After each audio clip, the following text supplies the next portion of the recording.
Swayam Prabha. Digital India. Educated India.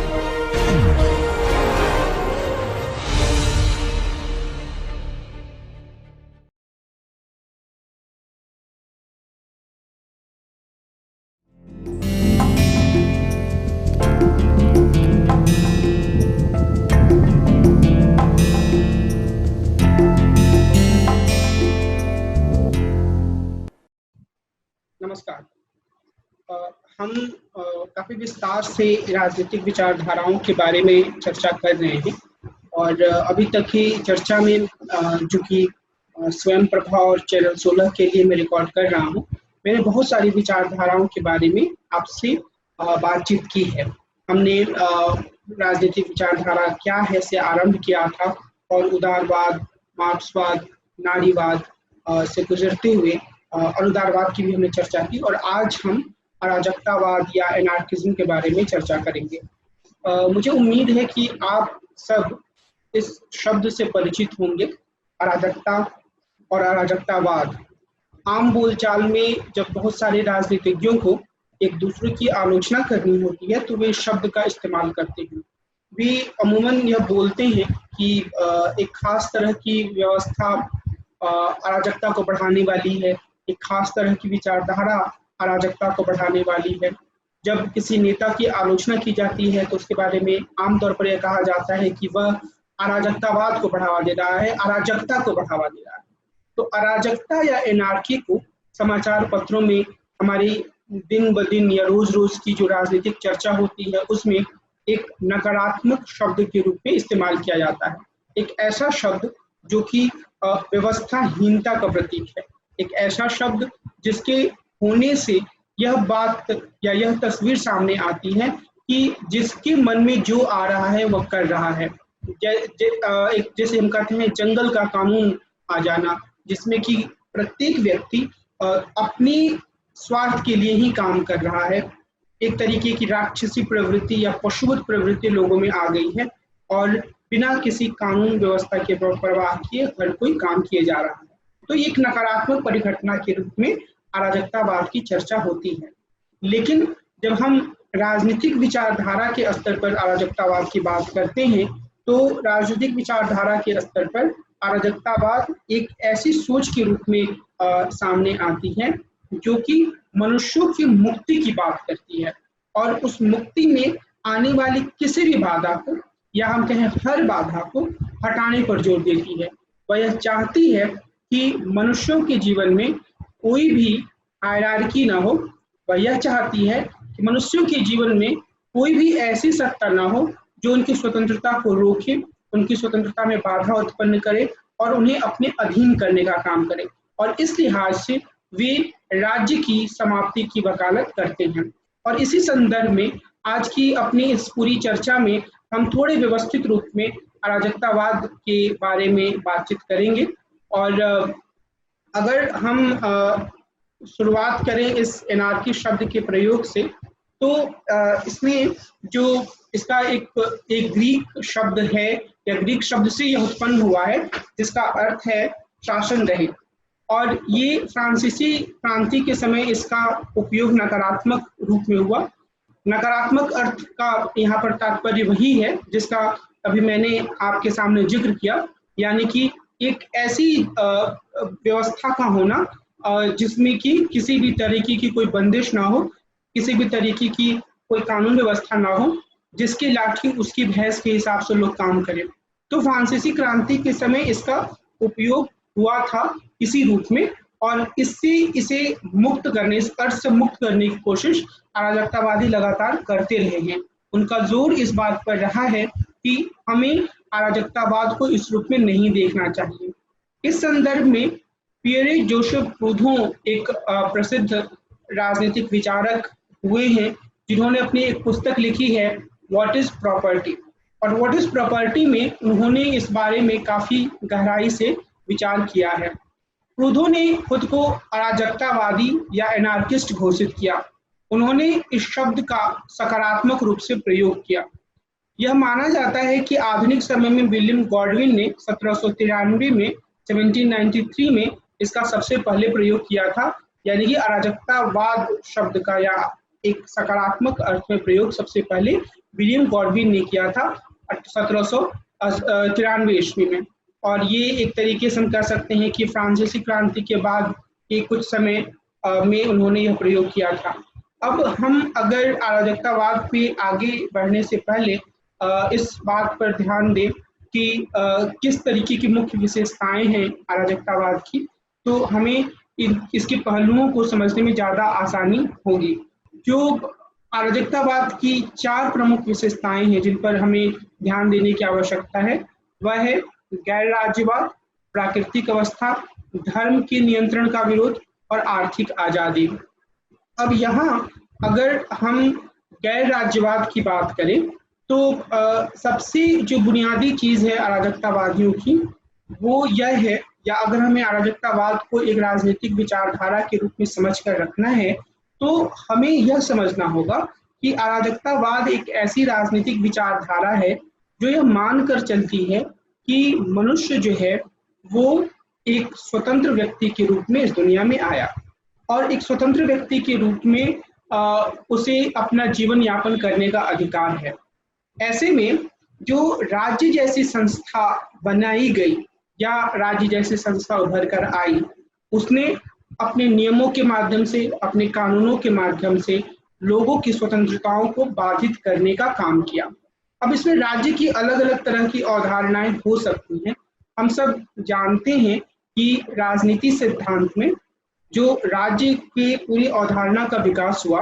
उसके पीछे जो मुख्य तर्क है वो यही है कि मनुष्यों ने एक व्यवस्था कायम रखने के लिए राज्य का निर्माण किया। मिसाल के तौर पर अगर आप राज्य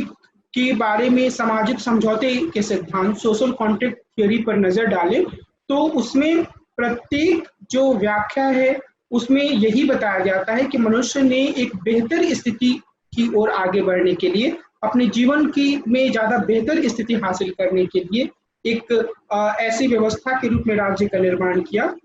जिससे कि वे अपनी अनियंत्रित प्रवृत्तियों को नियंत्रित कर सकें या जो वो स्वार्थ से भरा हुआ जीवन जी रहे थे उसमें एक व्यवस्था आ सके। तो इस लिहाज से राज्य का निर्माण हुआ और प्रत्येक राज्य के बारे में यही तर्क दिया जाता है। लेकिन जब अराजकतावादी राज्य के बारे में बात करते हैं तो वे यह मानते हैं कि राज्य एक ऐसी संस्था है जिसे कि हमें नष्ट कर देना चाहिए, क्योंकि यह संस्था अपने नियमों के माध्यम से, अपने कानूनों के माध्यम से, अपने तरह तरह के संयंत्रों जो कि पुलिस के रूप में होती हैं, जो कई तरीके की अन्य संस्थाओं के रूप में कार्य करती हैं, वो उसके माध्यम से वह लोगों की स्वतंत्रताओं को बाधित करने का काम करता है। अगर हम बुनियादी रूप से इस चीज को देखें तो शायद हम इससे कुछ हद तक सहमत भी हो सकते हैं। हम यह मान सकते हैं कि व्यक्ति अगर स्वाभाविक रूप से अपनी जिंदगी नहीं जी रहे हैं तो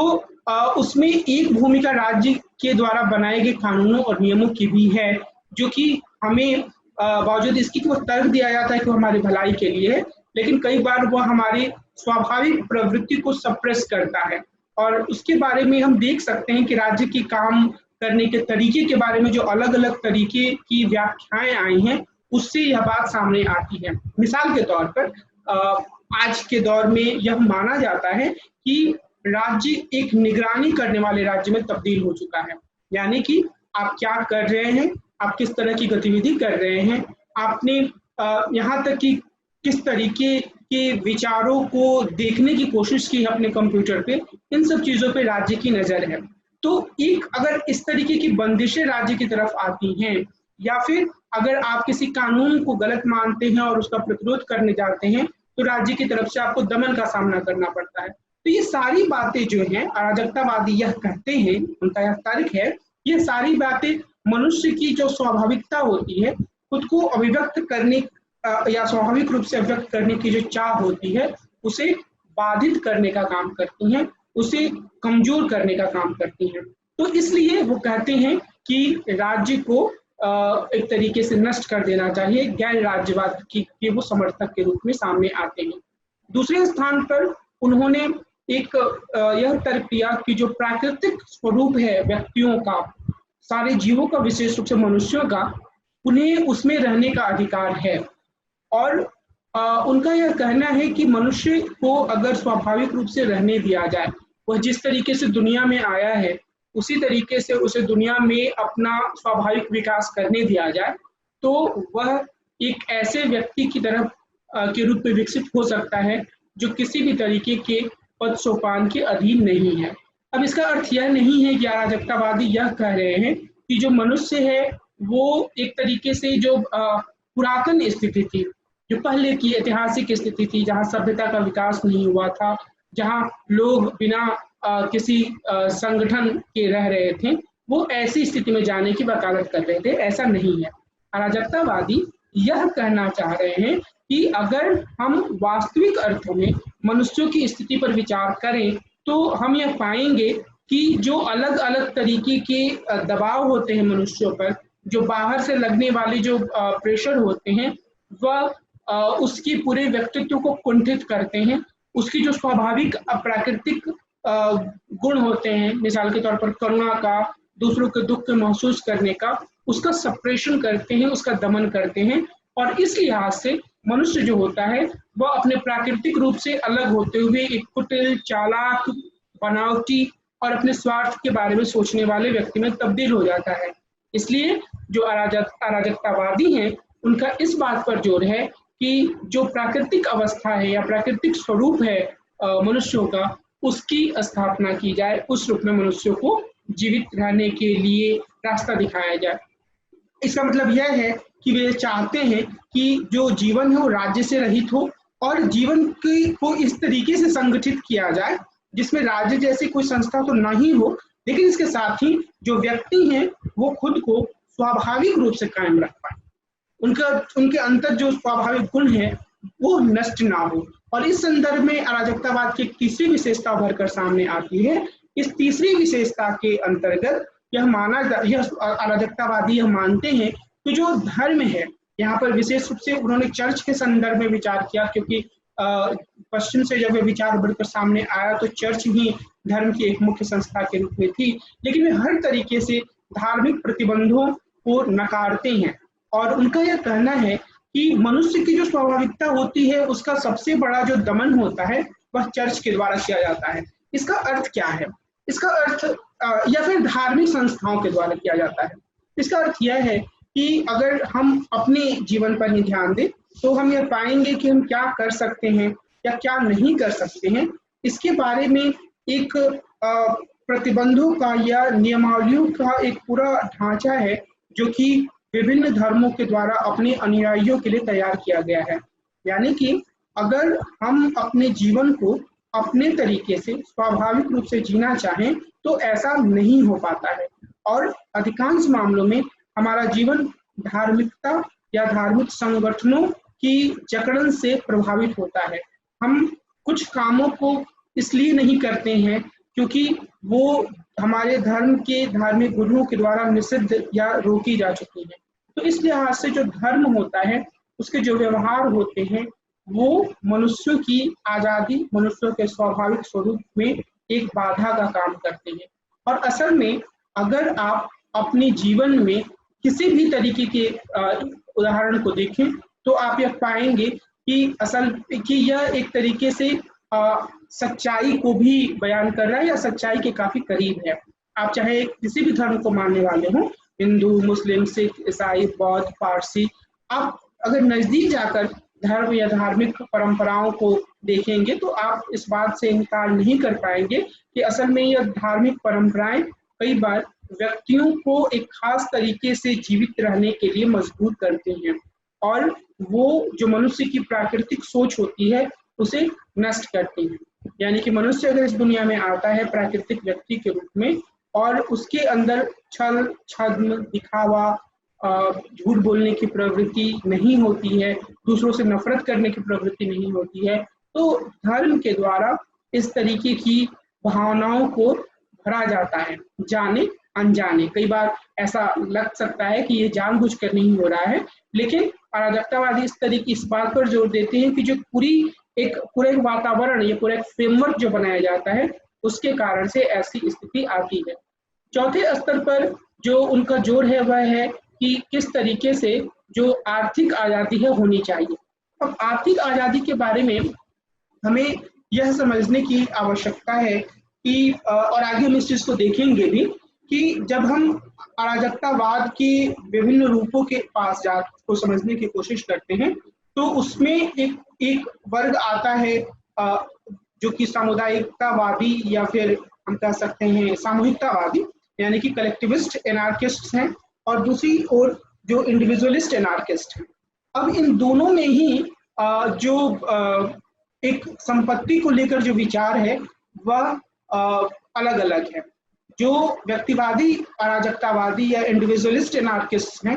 उनका इस बात पर जोर है कि व्यक्तियों के पास संपत्ति रखने की आज़ादी होनी चाहिए और इस तरह की आज़ादी में किसी प्रकार की रोक टोक नहीं होनी चाहिए, क्योंकि वे यह मानते हैं कि जो व्यक्ति हैं उसके भीतर अपनी गतिविधियों को संचालित करने, उसे एक बेहतर दिशा में ले जाने की एक क्षमता होती है। लेकिन जो सामूहिकतावादी या कलेक्टिविस्ट एनार्किस्ट हैं, वे अलग अलग रूपों में निजी संपत्ति का जो अधिकार है उसको सीमित करने की बात करते हैं, और कई बार वो यह मानते हैं कि जो समूह है उसके स्वरूप को देखते हुए संपत्ति के अधिकारों को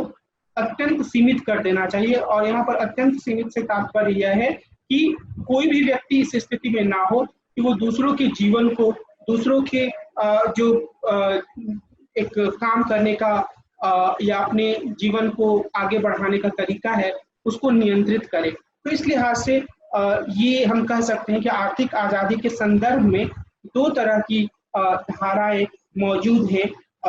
एनार्किज्म के भीतर। मोटे तौर पर अगर आप एनार्किज्म को समझना चाहें तो आप इन विशेषताओं को जरूर याद रखेंगे और आप यह समझने की कोशिश करेंगे कि किस तरीके से ये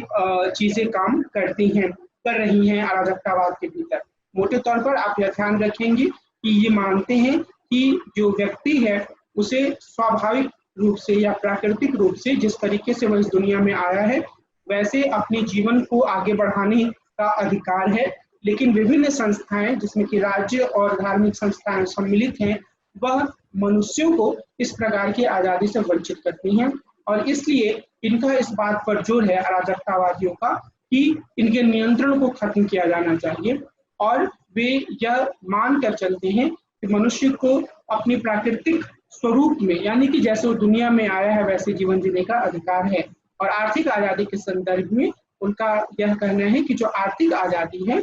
वह कुछ मामलों में कम होनी चाहिए, यानी कि कुछ अराजकतावादी मानते हैं कि कम होनी चाहिए, कुछ अराजकतावादी मानते हैं कि ज़्यादा होनी चाहिए। अब एक महत्वपूर्ण मुद्दे पे हम अभी बात करेंगे, वह है फर्स्ट इंटरनेशनल और अराजकतावाद का। मैंने आपको प्रूधो के बारे में बताया। प्रूधो भी इस बात की वकालत करते थे कि जो राज्य है उसे समाप्त किया जाना चाहिए, और वो उन्होंने संपत्ति क्या है यह प्रश्न किया, व्हाट इज प्रॉपर्टी, जो कि पुस्तक का शीर्षक है, और फिर उन्होंने यह भी जवाब दिया कि जो संपत्ति है वह चोरी है। और इस लिहाज से कार्ल मार्क्स का जो विश्लेषण था यह काफी नजदीक आ जाते हैं कार्ल मार्क्स के विश्लेषण से, और एक सीमा तक प्रूधो के विश्लेषण से मार्क्स सहमत भी थे, क्योंकि कार्ल मार्क्स के लेखन में भी अगर आपको यह याद हो जैसे कि हमने चर्चा की थी, जो निजी संपत्ति है उसको लेकर एक आलोचनात्मक समझ सामने आती है। कार्ल मार्क्स के लेखन में यह माना जाता है कि किस तरीके से निजी संपत्ति जो है वो एक शोषण के रूप में होती है, मीन्स ऑफ प्रोडक्शन पर एक खास तबके का, एक खास वर्ग का अधिकार होता है, और आगे चलकर जब साम्यवाद की स्थिति आती है तब यह खत्म हो जाता है क्योंकि संपत्ति की संस्था ही खत्म हो जाती है।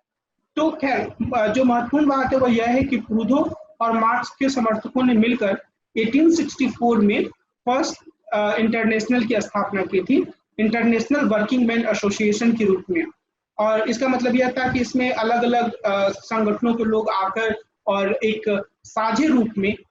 जो स्थिति है शोषण की पूरी दुनिया में उसको समझने की कोशिश कर रहे थे। लेकिन 1871 में 1871 में इसका विघटन हो गया। इसका मुख्य कारण कार्ल मार्क्स और माइकल बाकुनिन के बीच में हुआ वाद विवाद था। माइकल बाकुनिन एक प्रसिद्ध अराजकतावादी थे, और माइकल बाकुनिन यह मानते थे कि जो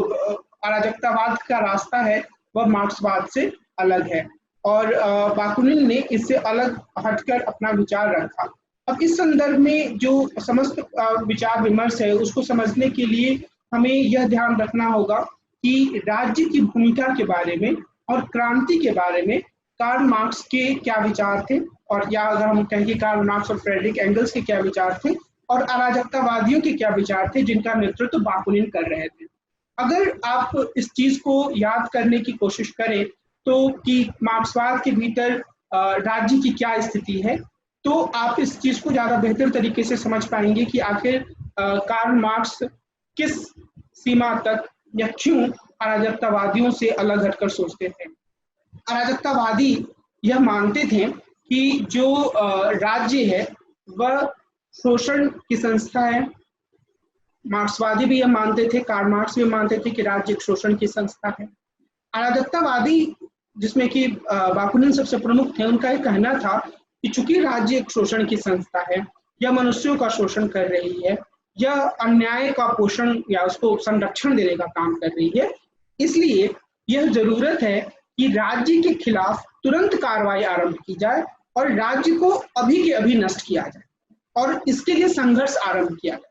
जब तक राज्य बना रहेगा शोषण या एक्सप्लॉयटेशन होता रहेगा, इसलिए एक्सप्लॉयटेशन खत्म करने के का रास्ता जो है वो यही है कि राज्य के खिलाफ संघर्ष करो और उसे खत्म करो। कार्ल मार्क्स जो है वो राज्य को लेकर इस तरीके के विचार नहीं रखते थे। उनका यह मानना था कि निश्चित रूप से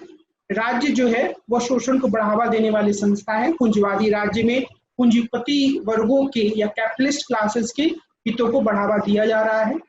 मार्क्स यह भी मानते थे कि राज्य को या पूंजीवादी राज्य को खत्म करने की आवश्यकता है,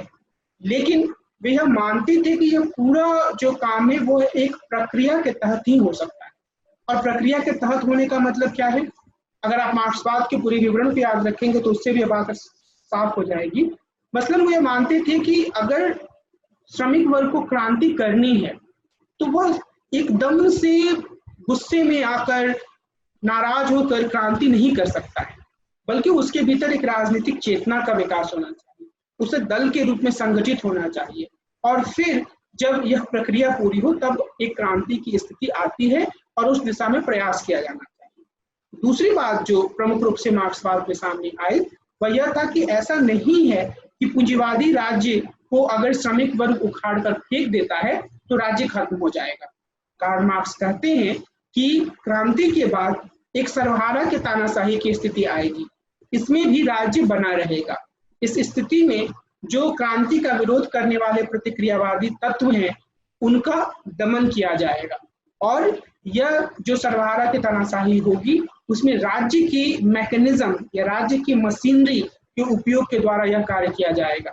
उसके बाद राज्य की मशीनरी का इस्तेमाल करते हुए यह प्रयास किया जाएगा कि जो उत्पादन के साधन है उनका सोशलाइजेशन हो या वो समाजवाद की दिशा में आगे बढ़े, और जब यह काम एक सीमा तक पहुंच कर आ जाएगा तब समाजवाद की स्थिति आएगी। लेकिन समाजवाद की स्थिति भी फिर धीरे धीरे करके साम्यवाद की ओर बढ़ेगी। समाजवाद की स्थिति में भी राज्य मौजूद रहेगा और जब साम्यवाद की स्थिति आएगी, जब आखिरी स्थिति आएगी, तो वहां पर धीरे धीरे राज्य जाकर खत्म हो जाएगा, धीरे धीरे विलुप्त हो जाएगा। एकदम से यकायक यह काम नहीं होने वाला है। तो जो कार्ल मार्क्स की जो पूरी समझ थी उसमें राज्य की संस्था के बारे में एक ऐसी समझ सामने आती है, एक ऐसी अवधारणा सामने आती है जिसमें इसका कुछ नेगेटिव रोल है जब वो कैपिटलिस्ट स्टेट के हाथों का साधन होता है, और एक पॉजिटिव रोल भी है जब वो श्रमिक वर्ग के हाथों का में आता है, जब वो श्रमिक वर्ग के हाथों का संयंत्र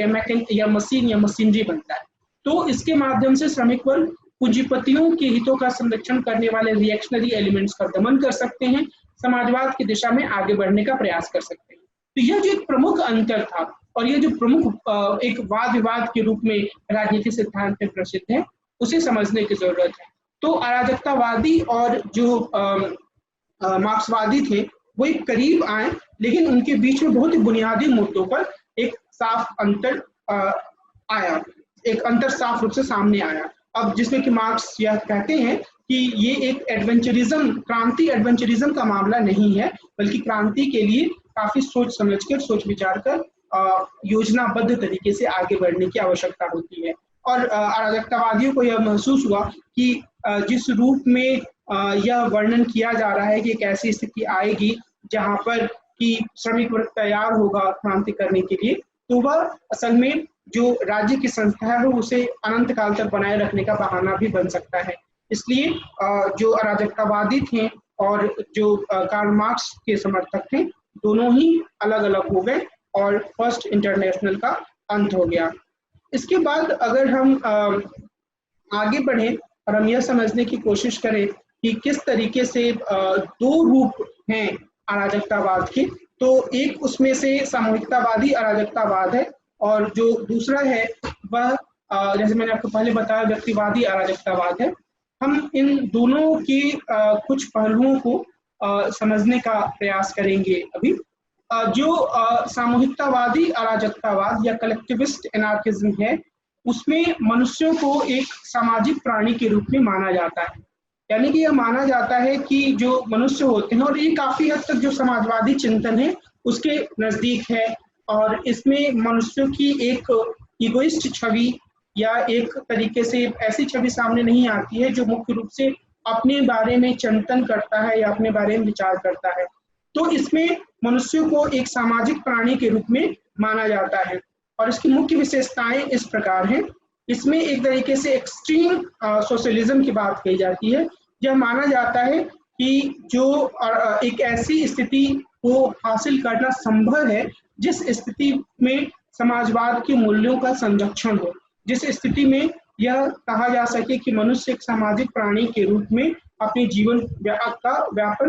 यापन कर सकता है और एक दूसरे की स्थिति को समझते हुए, एक दूसरे की स्थिति की परेशानियों को समझते हुए एक दूसरे की मदद से अपना जीवन गुजार सकता है। अतिवादी सामूहिकतावाद या एक्सट्रीम कलेक्टिविज्म भी इसकी एक विशेषता है। इसका मतलब यही हुआ कि इनका यह मानना है कि मनुष्य जो है बिल्कुल अलग थलग होकर सिर्फ अपने स्वार्थ के बारे में सोचते हुए जीवन यापन नहीं कर सकता है, बल्कि वह सामूहिकता के बीच ही, कलेक्टिविज्म के बीच ही दूसरों के साथ जुड़कर ही अपना जीवन यापन कर सकता है। और इसमें इसी से जुड़ी हुई बात है, तीसरा पहलू जो है वह साझा मानवता की है। साझा मानवता या एक कलेक्टिव ह्यूमैनिटी के ऊपर जो इनका विचार है वह इसी रूप में है कि जो मनुष्यता है वो उसमें उसका अंश हर किसी में है, तो वह एक जुड़ाव की कारक के रूप में सामने आ सकता है। सामाजिक क्रांति से इनका तात्पर्य है यह है कि अगर कोई ऐसी स्थिति है जहां पर इस तरीके की सामूहिकता को या साझा मानवता को बढ़ावा देना संभव नहीं हो रहा है, तो सामाजिक क्रांति के माध्यम से लोग एकजुट होकर ऐसे कारकों को नष्ट करने या उन्हें समाप्त करने की दिशा में आगे बढ़ सकते हैं जो इस स्थिति को लाने में बाधक का काम कर रही हैं। इसके बाद वर्ग राजनीति की भी इसमें बात होती है, यानी कि जो सामूहिकतावादी अराजकतावादी या कलेक्टिविस्ट एनार्किस्ट हैं वो इस बात को मानकर चलते हैं कि समाज के भीतर जो दो या दो से ज्यादा वर्ग हैं, जिसमें कि एक वर्ग शोषण करने का काम करता है और बाकी शोषित होते हैं, तो वो एक रियलिटी हो सकती है और उससे जूझते हुए, उससे संघर्ष करते हुए ही हम कलेक्टिविज्म की ओर आगे बढ़ सकते हैं या एक ऐसी स्थिति की ओर आगे बढ़ सकते हैं जहां पर मनुष्यों के साझापन को, उनके कलेक्टिविज्म को, उनकी कॉमनैलिटी को तोड़ने वाले तत्वों को हम पराजित कर पाए। कॉर्पोरेशन की वो बात करते हैं पारस्परिकतावाद की, जब एक तरीके का म्यूचुअलिज्म होगा, पारस्परिकतावाद होगा, दूसरों की स्थिति की समझ होगी, तो ऐसी स्थिति में ही जो मनुष्य होंगे वो आपस में छोटे छोटे समूहों में संगठित होंगे और समूहों में संगठित होकर वो कॉर्पोरेशन के रूप में अपने जीवन यापन को करेंगे। यानी कि निश्चित रूप से कलेक्टिविस्ट एनार्किस्ट यह नहीं मानते कि एक ऐसी स्थिति आ जाएगी जब समाज में अगर राज्य नहीं है तो कोई और समूह है ही नहीं, बल्कि वो समूह हैं और उसी के भीतर मनुष्य खुद को पा सकता है। तो अगर राज्य का विघटन होता है, जो कि अराजकतावाद का एक मूल लक्ष्य है, तो उसके बाद जो व्यक्ति हैं वो खुद को विभिन्न तरीके के समूहों में संगठित करेंगे। एक तरीके का म्यूचुअलिज्म होगा जहां पर लोग एक दूसरे की स्थिति को, एक दूसरे की भावनाओं को समझेंगे और परस्पर सम्मान के साथ अपनी समस्याओं को सुलझाने और अपने साझा जीवन की व्यवस्था को बनाने का काम करेंगे।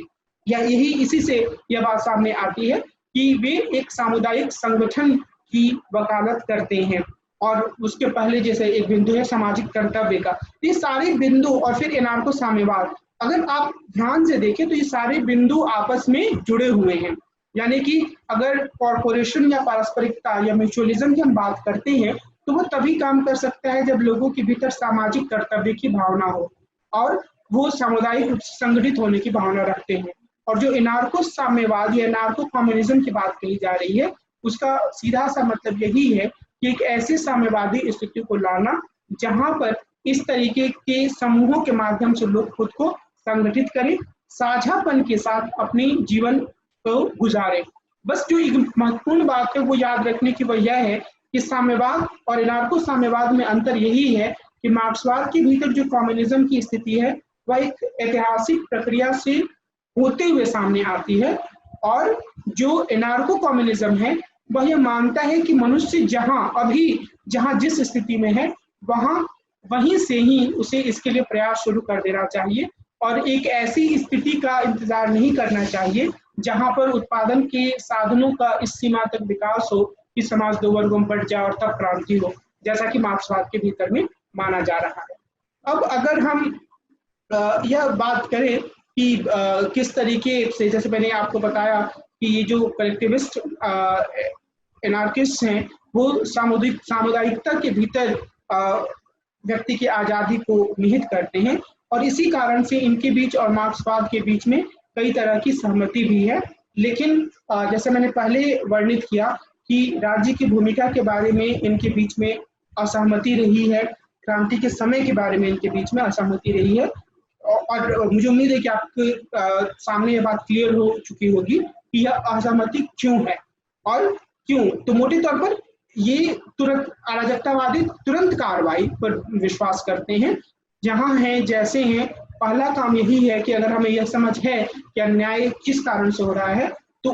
उसके खिलाफ संघर्ष किया जाए। मार्क्सवादी जो है वो एक गहन विश्लेषण के आधार पर चीजों को आगे बढ़ाने की कोशिश करते हैं, और मैंने इस बात का वर्णन किया कि वो किस तरीके से एक पूरी ऐतिहासिक क्रम के बाद मानते हैं कि राज्य खुद ब खुद खत्म हो जाएगा। अराजकतावादी ऐसा नहीं मानते हैं।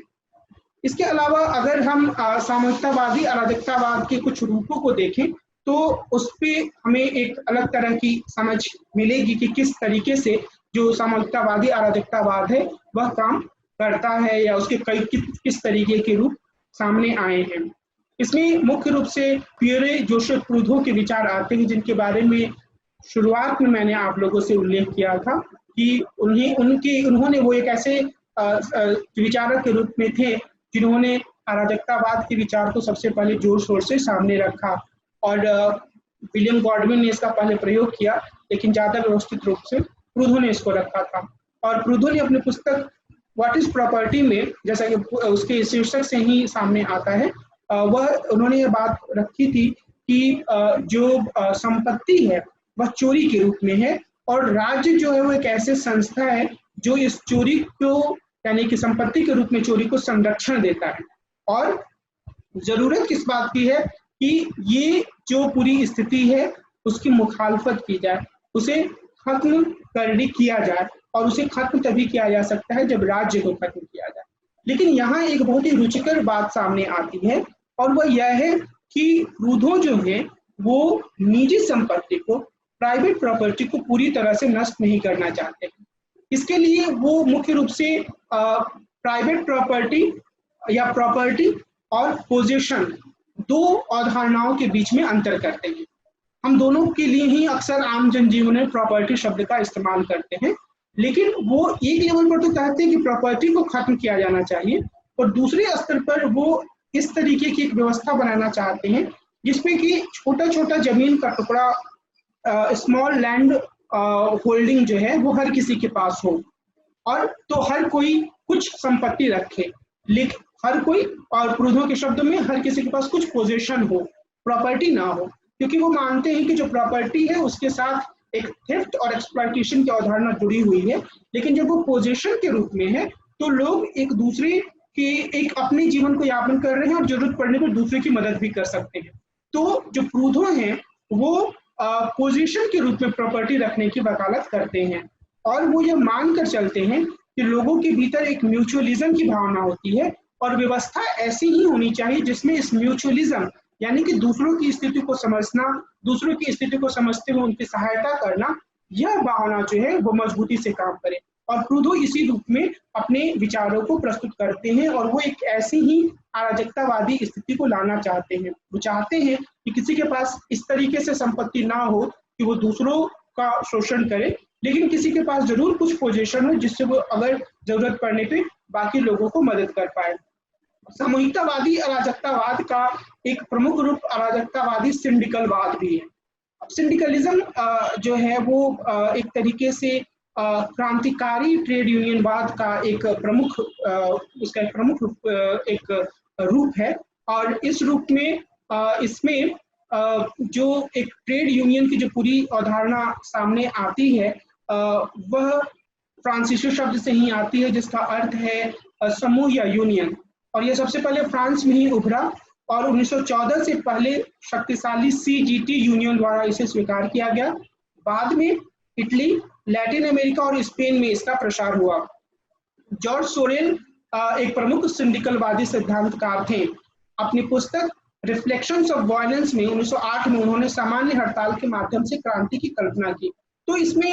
यह माना जाता है कि चूंकि उत्पादन करने वाले लोग जो हैं वो यूनियन के रूप में एक दूसरे को संगठित करते हैं, तो अगर ये सभी लोग खुद को इस तरीके से संगठित कर लें कि जो शोषण की पूरी व्यवस्था चल रही है जिसमें कि ये नुकसान की स्थिति में के रूप में है, और संगठित करके अगर ये लोग हड़ताल कर दें तो ये इस व्यवस्था को ठप कर सकते हैं। यानी कि क्या इसमें प्रमुख अवधारणा जो है वो एक जनरल स्ट्राइक को एक टूल की तरह इस्तेमाल करने के रूप में है। तो ये सिंडिकल या सिंडिकेट के रूप में, यूनियन के रूप में खुद को संगठित करना और उसके माध्यम से एक ऐसी स्थिति पैदा करना जिसमें कि हड़ताल के माध्यम से पूरी व्यवस्था को ठप किया जा सके और उसमें एक ऐसी स्थिति लाई जा सके जिससे क्रांतिकारी परिवर्तन हो। और क्रांतिकारी परिवर्तन का तात्पर्य शुरुआती दौर में तो खैर क्रांति की परिकल्पना बिल्कुल उच्च रूप में सामने नहीं आई। जो परिकल्पना थी वो इसी रूप में थी कि जो एक स्थिति है श्रमिकों की उसमें सुधार किया जा सकता है, उनकी वेतन में वृद्धि हो सकती है, उनके भत्तों में वृद्धि हो सकती है, उनके काम की स्थिति में सुधार हो सकता है। लेकिन आगे चलकर इसके माध्यम से पूरी व्यवस्था को बदलने और एक ऐसी व्यवस्था को लाने की परिकल्पना की गई जिसमें अलग अलग तरीके के यूनियनों के माध्यम से, इनके साझापन के माध्यम से, इनके सहयोग के माध्यम से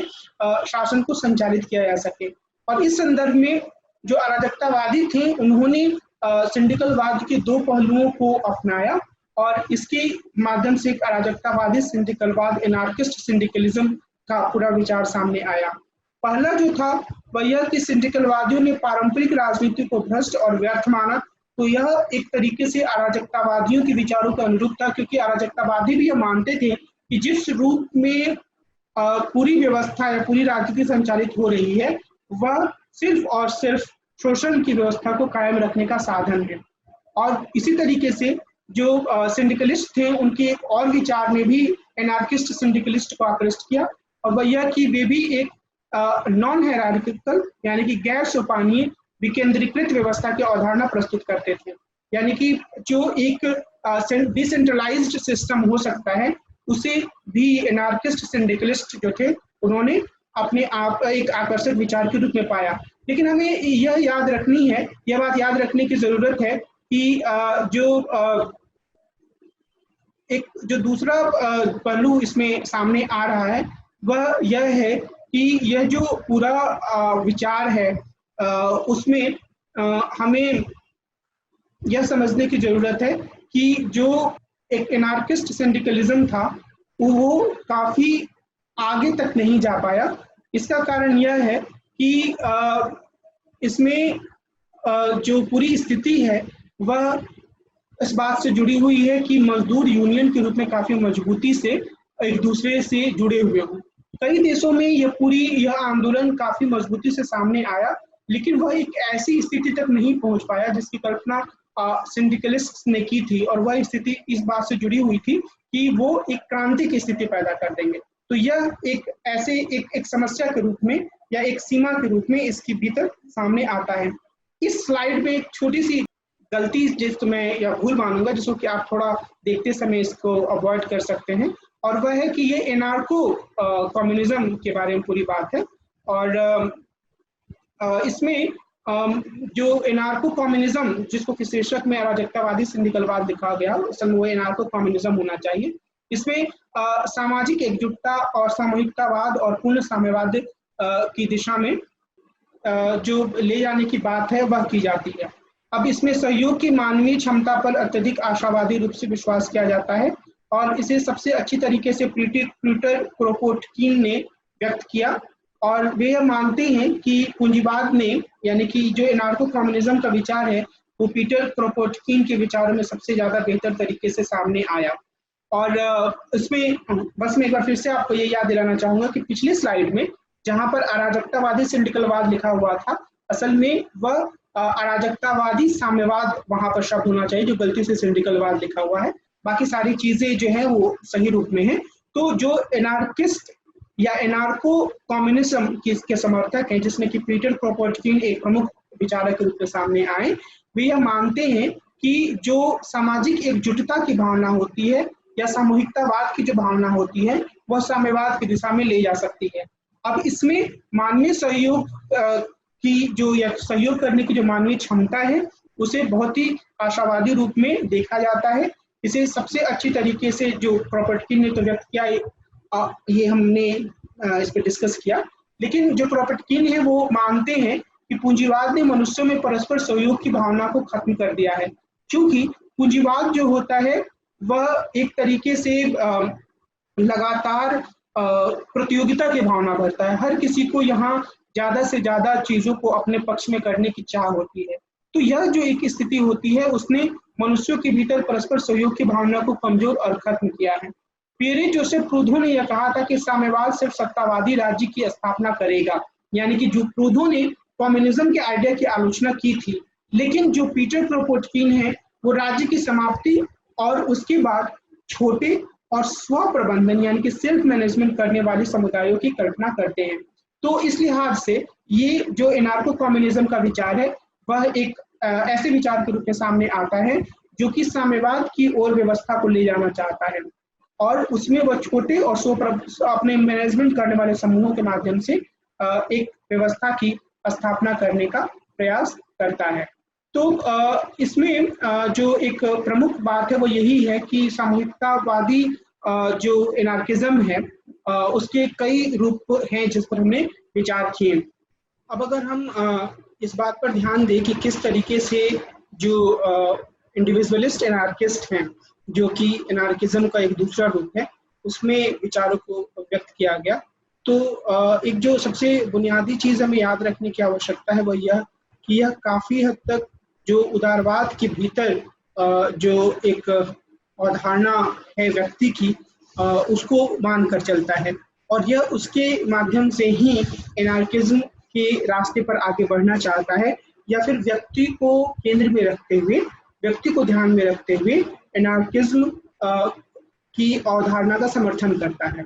तो इसमें एक तरीके से सॉवरेन व्यक्ति या संप्रभु व्यक्ति की अवधारणा पर जोर दिया गया है। इसके जो मुख्य विचार है, विशेषताएं हैं जो कि काफी हद तक एक दूसरे से जुड़ी हुई हैं, वे इस प्रकार हैं। सबसे पहली बात तो ये है कि ये एक्सट्रीम लिबरलिज्म पे विश्वास करता है। एक्सट्रीम लिबरलिज्म का यहाँ पर मतलब यही हुआ, और अगर हम तीन विशेषताएं जो देख रहे हैं, एक्सट्रीम लिबरलिज्म, एक्सट्रीम इंडिविजुअलिज्म और संप्रभु व्यक्ति या सॉवरेन इंडिविजुअल की बात, तो तीनों एक दूसरे से जुड़ी हुई हैं कि जो उदारवाद के भीतर जो एक अवधारणा होती है व्यक्ति की, वह यह अवधारणा होती है कि व्यक्ति जो होता है वह अपने आप में सॉवरेन होता है, ऑटोनोमस होता है, वह अपने सही और गलत की समझ रखता है और उस पर कम से कम नियंत्रण होना चाहिए। उसे अपनी समझ के हिसाब से अपने जीवन यापन करने की आज़ादी होनी चाहिए। तो एक व्यक्तिवाद पे जोर होता है और व्यक्ति को संप्रभु मानने की बात होती है। तो व्यक्तिवादी अराजकतावाद इस चीज को मान कर चलता है,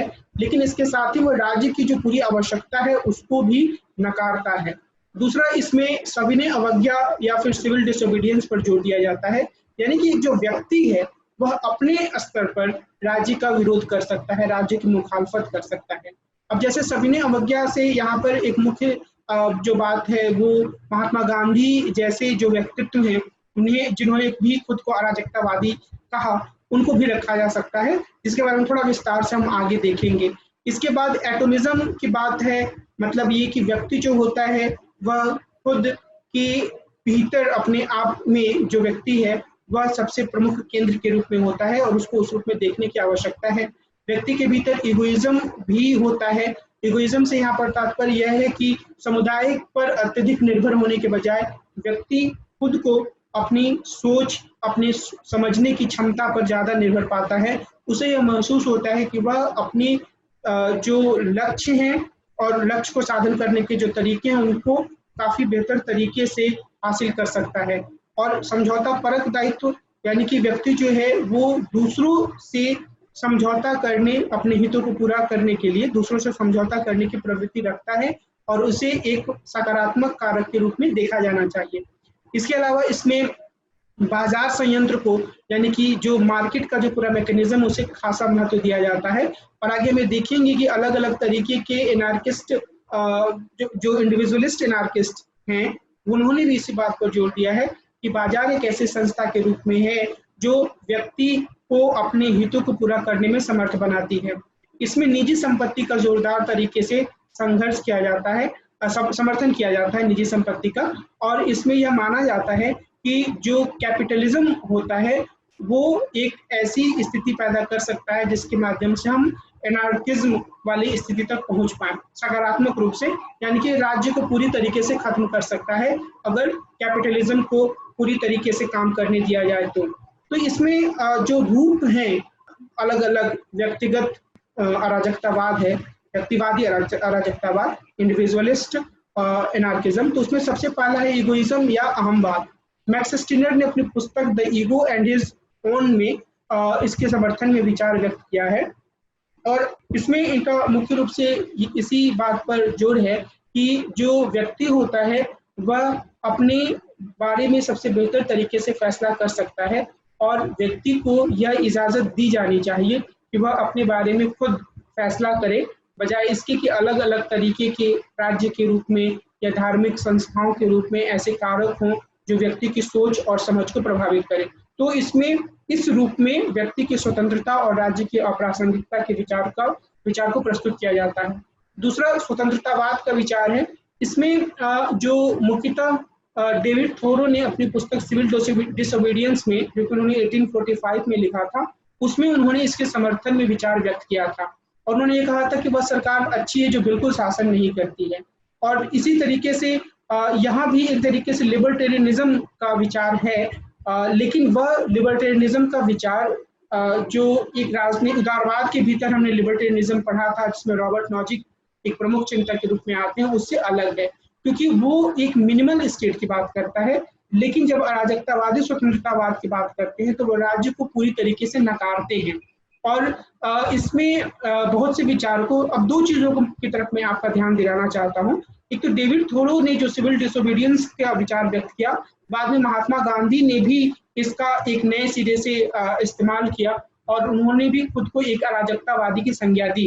गांधी का यह मानना था कि अगर कोई कानून है जिसे कोई व्यक्ति मानता है कि वह सही नहीं है तो उसे उस कानून का उल्लंघन करने का हक है, हालांकि वह उस उल्लंघन करने के बाद मिलने वाली सजा के लिए भी खुद को तैयार रखता है अगर वो वास्तव में सिविल डिसोबीडियंस का पालन कर रहा है तो, जिसके लिए गांधी ने सत्याग्रह शब्द का इस्तेमाल किया था। तो ये तो एक पहलू है। दूसरा, जो बहुत सारे विचारक जो हैं वो बाजार को काफी महत्व देते हैं। रिचर्ड कोबिन और जॉन ब्राइट ने मुक्त बाजार और मुक्त व्यापार का समर्थन किया। स्वतंत्रतावादी अराजकतावादी मसलन जोशिया वॉरेन और बेंजामिन टकर मानते हैं कि बाजार के अदृश्य हाथ के कारण राज्य की कोई आवश्यकता नहीं है। और इसी के और तो ये एक स्वतंत्रतावादी अराजकतावाद हो गया, पहला अहमवाद, दूसरा स्वतंत्रतावादी अराजकतावाद। और ज्यादा हालिया रूप में अराजकतावादी पूंजीवाद का विचार सामने आता है, जो कि काफी हद तक जो स्वतंत्रतावादी अराजकतावाद है उनका जो दूसरा पहलू था, जिन्होंने बाजार को काफी महत्वपूर्ण माना था, उसी को और ज्यादा परिष्कृत रूप में रिफाइंड तरीके से जो अराजकतावादी पूंजीवादी है उसे प्रस्तुत करते हैं। इसमें एन रैंड और मारे रोथबर्ड जैसे विचारकों ने इस बात पर जोर दिया है कि अबाधित बाजार प्रतियोगिता के माध्यम से राज्य की समाप्ति की जा सकती है। और ये जो एक पूरा लक्ष्य है, अगर हम कहें तो ये एक तरीके से यूटोपियाई लक्ष्य प्रतीत होता है, एक ऐसा लक्ष्य जिसमें कि यह माना जाता है कि राज्य को खत्म करना है तो पूंजीवाद को काफी बढ़ावा दो, क्योंकि व्यवहारिक स्तर पर ऐसा दिखाई देता नहीं है कि जो विभिन्न तरीके के जो संगठन विभिन्न तरीके की जो पूंजीवादी व्यवस्थाएं हैं उसमें राज्य की प्रासंगिकता कम हुई हो। बहरहाल अराजकता को हासिल करने का जो अलग अलग तरीके का रास्ता है उसमें इस बात पर जोर दिया जाता है कि वो क्रांतिकारी हिंसा के माध्यम से हासिल किया जा सकता है, सीधी कार्रवाई के माध्यम से हासिल किया जा सकता है, या फिर अहिंसा एक ऐसा तरीका हो सकता है जिसके माध्यम से इसे हासिल किया जा सकता है। लेकिन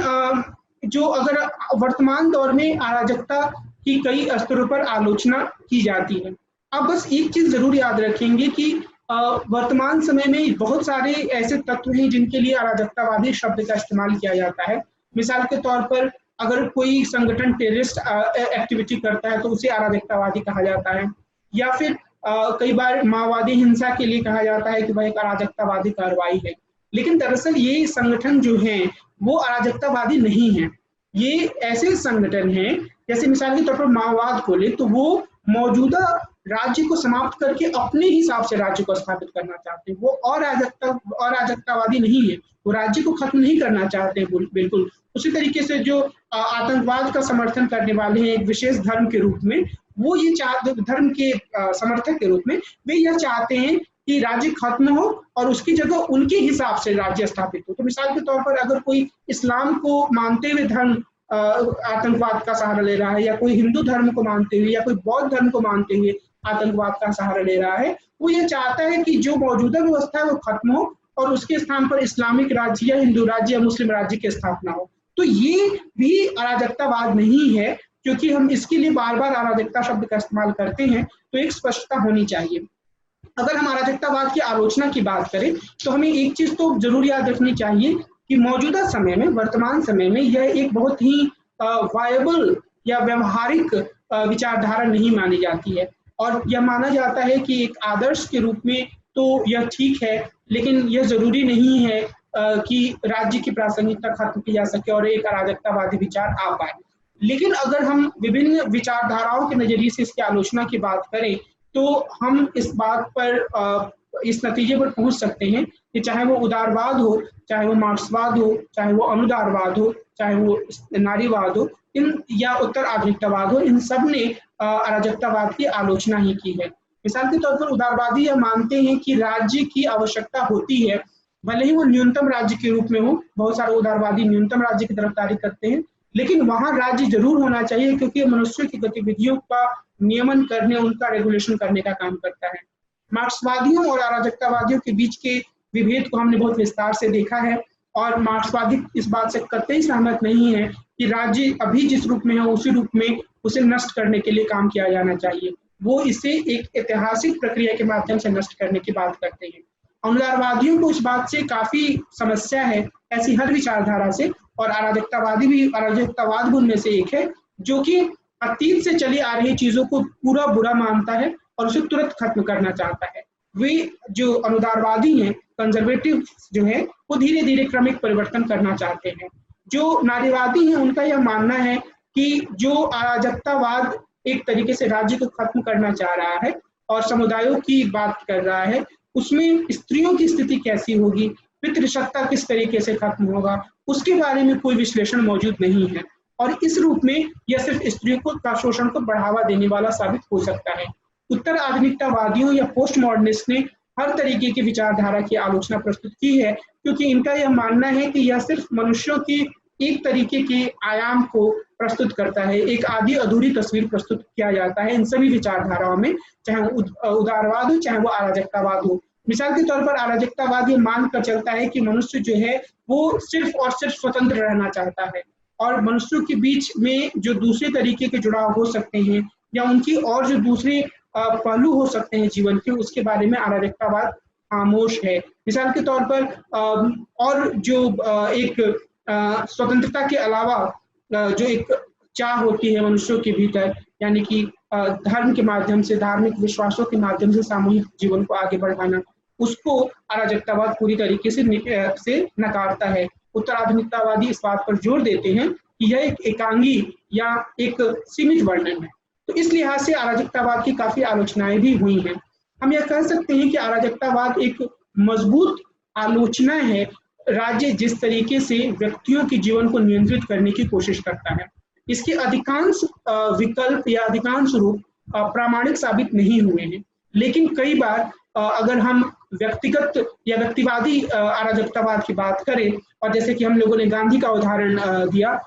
या फिर थोरो का उदाहरण दिया सिविल डिसोबीडियंस के रूप में, तो कई बार अराजकतावाद व्यक्ति को मौजूदा राज्य के विरोध के लिए प्रेरित करता है अगर राज्य शोषण को बढ़ावा दे रहा है या गलत कानूनों और गलत नीतियों को बढ़ावा दे रहा है। तो लेकिन निश्चित रूप से यह एक ऐसी विचारधारा के रूप में कहीं भी सफल नहीं रहा है जिसने कि एक वैकल्पिक व्यवस्था का निर्माण किया हो, जहाँ छोटे छोटे समूह राज्य से अलग हटकर अपने मामलों का प्रबंधन कर रहे हैं। तो इस लिहाज से इसकी जो व्यवहारिकता है उस पर गंभीर प्रश्न चिन्ह लगे हुए हैं। मुझे ये उम्मीद है कि इस पूरी चर्चा से अराजकतावाद की कुछ बिंदुओं के बारे में